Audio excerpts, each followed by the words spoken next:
बौद्ध धर्म का बड़े स्तर पर समाज में जाकर बिना किसी अट्टरवादी के, प्रतिरोध के, विरोध के हम प्रचार प्रसार करने में सफल हो पाएंगे। अगर मैं यहाँ पर जो है 22 प्रतिक्रिया लिखूँ तो मुझे लगता है कि यहाँ पर मतलब जो बाहर से आए लोग हैं, जो संस्कृति के नहीं है, वो विरोध करेंगे। लेकिन मैं धम्मपद की कोई भी गाथा लिखूँ, संसार का कोई आदमी नहीं है जो उसका विरोध करे, जो उस पर आपत्ति जताए। तो धम्म का कार्य बहुत आसान है करने के लिए, लेकिन समस्या यह है कि हम धम्म को समझ नहीं पा रहे हैं, उसका अध्ययन नहीं कर पा रहे हैं। इस काम का बिगड़ा जाए धम्म का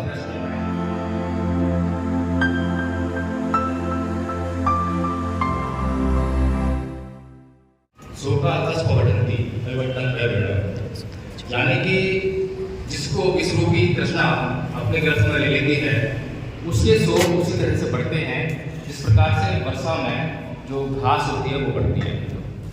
तो कहने का मतलब यही है कि बुद्ध का जो धम्म है वो चित्त पर आधारित है, चित्त की शुद्धता पर आधारित है। लेकिन हम में से कितने लोग ये मानते हैं कि जब हमें कोई गाली दे तो उसका क्या उपाय करना चाहिए, और हम करते क्या है? अगर हमें कोई ईंट मारे तो क्या हम पत्थर का जवाब देते हैं उसका? और ऐसी सोच हमारे भीतर है। लेकिन अगर हम ईंट का जवाब पत्थर से दे रहे हैं, कोई गाली देता है तो हम गाली देकर इसको शांत कर रहे हैं, क्रोध करके शांत कर रहे हैं, ये संस्कृति कौन सी है? क्या ये वो संस्कृति नहीं है जिसका आज हमारे ऊपर पूरी तरह से कब्जा हो गया है? बौद्ध संस्कृति ये नहीं है। बौद्ध संस्कृति तो ना ही मेरे वेदानी समन्ता जनन अवेरे समन्ति है वो समन्ता, यानी कि वैर से कभी वैर शांत नहीं होता। किसी ने मुझे गाली दी तो गाली देकर, क्रोध करके, झगड़ा करके मैं उसको भी शांत नहीं कर सकता। मैं शांत रहकर जरूर शांत कर सकता हूँ।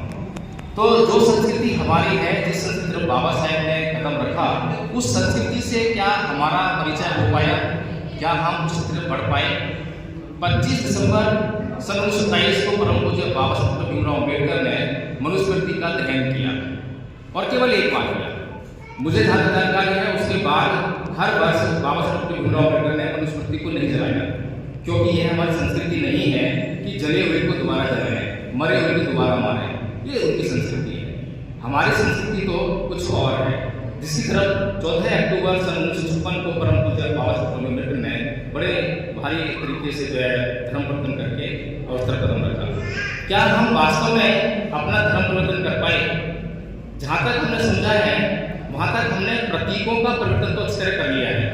घर में कुछ मूर्तियाँ थी, कुछ चिन्ह थे, उनको हटा दिया, और जो दूसरे चिन्ह हमें चाहिए थे, जिनकी ओर बाबा साहब ने इशारा किया, वो हमने ले आए। लेकिन कल्याण किससे होगा?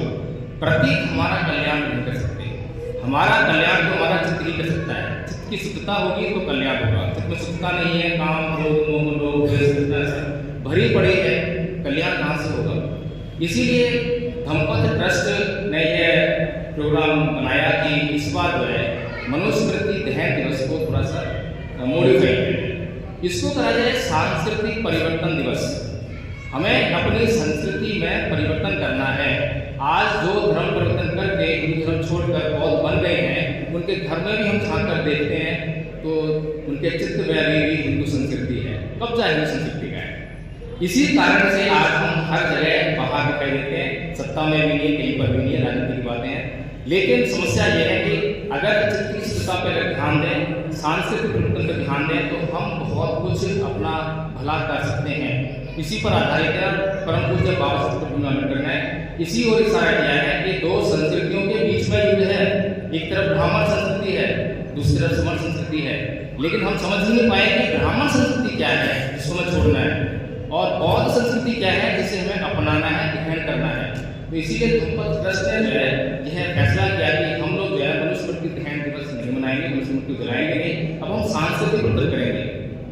जिस दिन परम पूज्य बाबा साहब डॉक्टर भीमराव अम्बेडकर ने धम्म दीक्षा ली थी, वह विजयदशमी का दिन था। उस दिन जो है बड़े पैमाने पर देश में जो है धम्म दीक्षा के कार्यक्रम होने चाहिए। लेकिन धम्म में दीक्षित तो हो गया, शिक्षित कैसे होगा? बिना शिक्षा के कैसे धर्म को पालन करेगा? इसीलिए जो है वो अगले समय जो है वो शिक्षा ग्रहण करे, और शिक्षित होने के बाद धम्मपद ट्रस्ट ने यही फैसला किया कि जो लोग 3 वर्ष का समय थोड़ा सा मिल जाए, जो लोग जो है ये जो पाठ्यक्रम तैयार किया है, प्रथम वर्ष का पाठ्यक्रम है, जिसमें कि हमने नमन, तीसरण, पंचशील, खमायाजना, श्रीयाजना, धम्मपालन गाथा, सभ्य सत्ता, और कोई भी दंपत्ति 5 लाख है कोई याद कर लेता है, ये कोर्स कंप्लीट कर लेता है, तो हम उसको प्रथम वर्ष का आचार्य घोषित कर देंगे। आचार्य का मतलब होता है टीचर, जो दूसरों को टीच कर सकता है, इसीलिए हमने आचार्य शब्द का इस्तेमाल किया है। इसी प्रकार से दूसरे वर्ष का जो कोर्स रखा है उसमें हमने संस्कार रखा है। जीवन में जितने भी संस्कार होते हैं जन्म से लेकर मृत्यु तक, वो हम कराएंगे, कराना सिखाएंगे। जिसको करने आ जाएंगे उसको हम द्वितीय वर्ष का आचार्य घोषित कर देंगे। तृतीय वर्ष के कोर्स में हमने बहुत विद्वान बनाने की प्रक्रिया उसमें की है। 4 आर्य सत्य है, अष्टांग मार्ग है, अपोहवाद है, शून्यवाद है, बहुत सारे ऐसे बहुत सिद्धांत जिनकी पता ही नहीं है, जानकारी नहीं है, बुद्धाय धुमा है। तो हम इसको जो है व्यापक रूप से जो है पढ़ना सिखाएंगे, तर्क करना सिखाएंगे, वाद विवाद करना सिखाएंगे, और इस तरह से जो है हम बौद्ध धर्म का बड़े स्तर पर समाज में जाकर बिना किसी अटकलबाजी के, प्रतिरोध के, विरोध के हम प्रचार प्रसार करने में सफल हो पाएंगे। अगर मैं यहाँ पर जो है 22 प्रतिक्रिया लिखूँ तो मुझे लगता है कि यहाँ पर मतलब जो बाहर से आए लोग हैं, जो संस्कृति के नहीं है, वो विरोध करेंगे। लेकिन मैं दंपत्ति कोई भी लाता लिखूँ, संसार का कोई आदमी नहीं है जिसको विरोध करे, जो उस पर आपत्ति जताए। तो धर्म का कार्य बहुत आसान है करने के लिए, लेकिन समस्या यह है कि हम धर्म को समझ नहीं पा रहे हैं, उसका अध्ययन नहीं कर पा रहे हैं। इस काम का बीड़ा जो है धर्म पर भ्रष्ट कर पाया है। 24 दिसंबर दिन रविवार है, प्रज्ञा बुद्धिवाद का ऑडिटोरियम है, जिसमें हमने सांस्कृतिक परिवर्तन दिवस का कार्यक्रम रखा है। इसमें मुख्य अतिथि राजेंद्र गौतम जी हैं, मुख्य वक्ताओं में नीलम बौद्ध, अपना गौतम जी, डॉक्टर देशराज है और मेरे वक्ता है। लेकिन सभी को विषय दिया है, समय दिया है, और विषय के हिसाब से क्या करके आएंगे उसी पर बोलेंगे।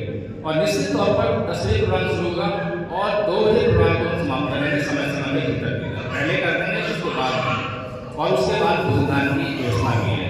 तो आप लोगों से मुझे उम्मीद है कि आप लोग सभी भारी संख्या में, आप खुद नहीं बल्कि आसपास के लोगों को भी जिनको आप चाहते हैं कि हाँ इस बात को हम समझने का प्रयास करें कि बौद्धों का मतलब केवल लड़ाई झगड़े से नहीं है, जो अब तक हम जो है लड़के करने की बात करते आए हैं, मुझ पर दाव देते आए हैं, इन चीज़ों से हमारी संस्कृति का कोई लेना देना नहीं है। हमारी संस्कृति का जिन चीज़ों से लेना देना है, उन चीज़ों को हम समझें और समझ कर जो है उनका प्रचार प्रसार करने का काम करें।